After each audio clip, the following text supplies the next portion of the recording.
Bonsoir à tous, ravie de vous retrouver pour cette émission « Il était une fois ». Ce soir, nous accueillons Anne-Dauphine Julian. Bonsoir Anne-Dauphine Julian. Bonsoir. Vous venez de publier « Ajouter de la vie au jour ». Est-ce qu'on peut dire que c'est le journal de bord d'une maman endeuillée ? Je pense que c'est vraiment un livre qui parle des lendemains qui pleurent et puis d'un lendemain qui recommence à chanter quand même au bout d'un certain temps, parfois étonnamment. C'est pas vraiment un journal de bord parce que c'est pas écrit au jour le jour, mais c'est ce que l'on a envie de confier sur l'après et la survie. Vous vous donnez de vos nouvelles à vos lecteurs nombreux.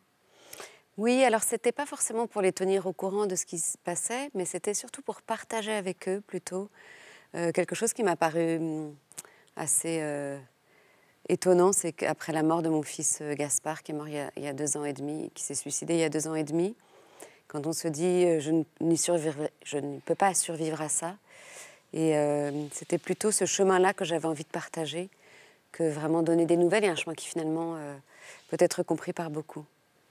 Comment ne pas être englouti par la peine, la laisser à sa juste place ? C'est d'abord de lui donner de la place, je pense.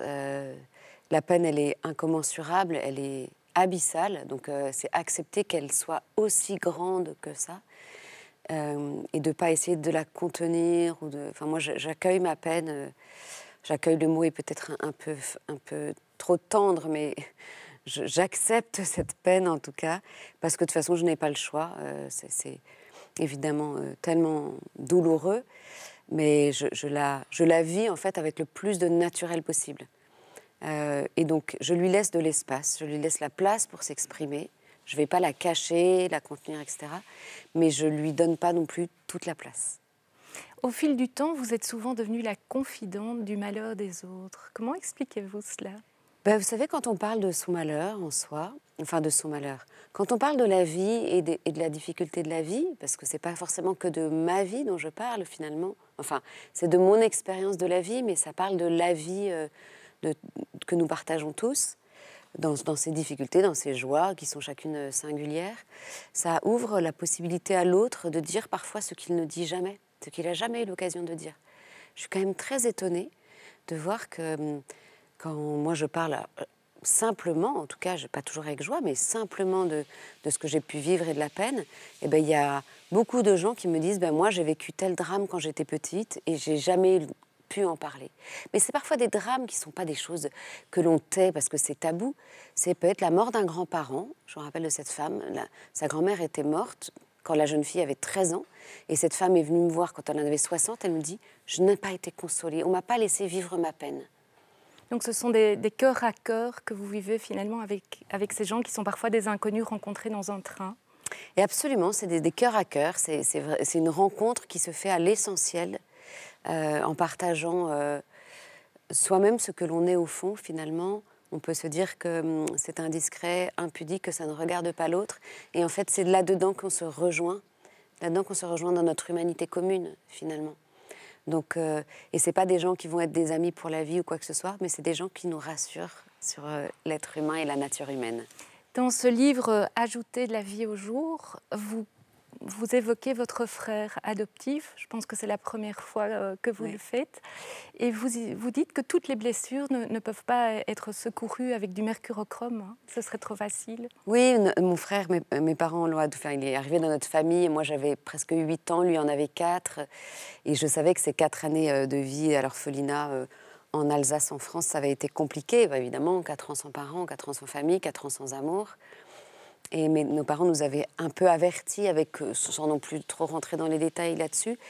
Et moi, je me disais, mais c'est facile de guérir. Enfin, tout se guérit, il suffit d'être embarqué là-dedans. Et en fait, on s'est rendu compte rapidement que mon frère était notre frère, parce qu'on était déjà deux autres filles, il était très heureux de participer à la vie de famille, mais qu'il avait beaucoup de mal à accepter les grands moments de bonheur. C'est un moment de bonheur qui dilate le cœur et qui, en fait, en dilatant le cœur, nous expose beaucoup. Et ces grands moments de bonheur, c'est à la fois une grande force, mais je me suis rendu compte que c'était aussi une fragilité, parce que lui, il avait peur d'être heureux, parce qu'il disait, si je suis heureux, je peux à nouveau souffrir.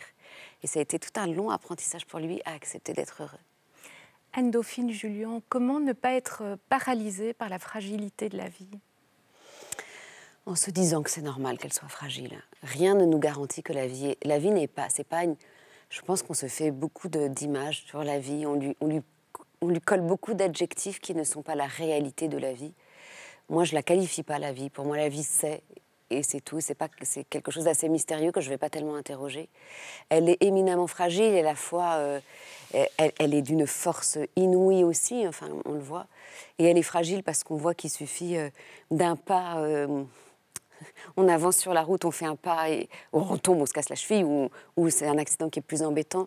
Elle se joue souvent à pas grand-chose et pourtant, elle est beaucoup aussi. Et elle est aussi... elle est fragile, mais je trouve que la force de vivre est immense. Et l'émerveillement rentre dans ces caractéristiques? L'émerveillement, je trouve que c'est... La vie, elle va nous imposer des épreuves. Enfin, elle va mettre sur le chemin des épreuves que l'on n'a pas choisies, comme en l'occurrence, dans mon cas, la mort de 3 de mes enfants. J'aurais jamais choisi ça, mais c'est pas pour ça qu'on est dépossédé de sa vie. Souvent, on a ce sentiment-là, quand on est éprouvé, c'est qu'on n'est pas, tout à coup, on n'est plus maître à bord, qu'on ne fait plus que subir la vie. Et c'est terrible comme sentiment. On peut aussi avoir le sentiment de subir le bonheur de la même façon. Et en fait, la nature de l'être humain lui permet d'agir là où lui-même se sent complètement démuni d'agir. Et pour moi, ma première action bénéfique, en tout cas, au-delà des larmes, je ne parle pas de la réaction, je parle de l'action, ça a été l'émerveillement. Ça a été d'être capable de voir le bonheur dans le détail. J'étais persuadée que face à une si grande peine, tout serait à la mesure de cette peine. Donc soit il me faudrait un immense bonheur pour être capable de le ressentir, et que même les petites peines, j'y resterais indifférente. Et en fait, j'ai réalisé que d'abord, les petites peines, elles ont encore leur place, les petits tracas, les contrariétés, et que le bonheur et l'amour pour la vie, l'envie aussi, elle revient à travers des toutes petites choses qui sont l'émerveillement. Pour vous, beaucoup de choses semblent se jouer autour de la mer, dans le sable. C'est là notamment que vous allez reprendre le goût à la vie.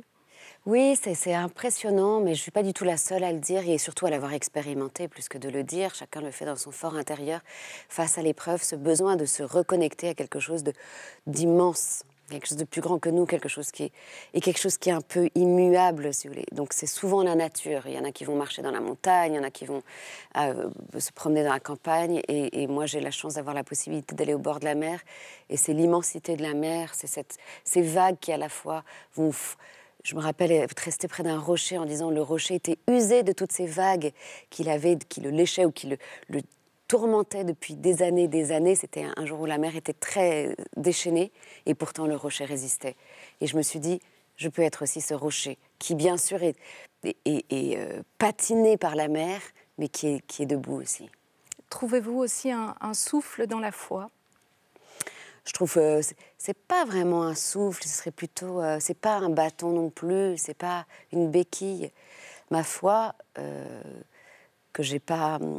non plus interrogé. Je n'ai pas demandé pourquoi. Moi, je cherche pas de...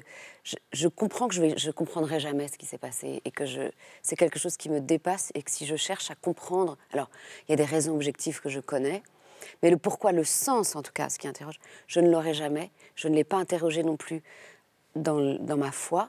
Et pour moi, la foi, c'est comme un manteau qui vient m'envelopper dans cet inconnu, dans cette nuit noire dans laquelle j'avance. Elle vient m'envelopper de tendresse, de réconfort et de protection. Et vous êtes entourée d'anges ou d'étoiles? Oui, alors je vois autrement les étoiles. Les étoiles, c'est cette lumière dans la nuit. C'est la lumière, mais c'est toujours cette lumière qui en fait n'est que parce que le soleil existe quelque part. Je suis à la fois entourée. Avec ça, mes enfants, ils sont plus dans mon quotidien. Et ça, je ne vais pas le nier. Je n'ai pas nécessairement des signes d'eux, je n'en cherche pas, mais je sais. Anne-Dauphine, merci. Merci. Ajouter de la vie au jour a été publié aux éditions Les Arènes. Merci à vous de nous avoir suivis. Si vous souhaitez revoir cette émission ou une précédente, il suffit de vous rendre sur le site Ovio ou sur celui de Catobel. À très bientôt pour une prochaine rencontre.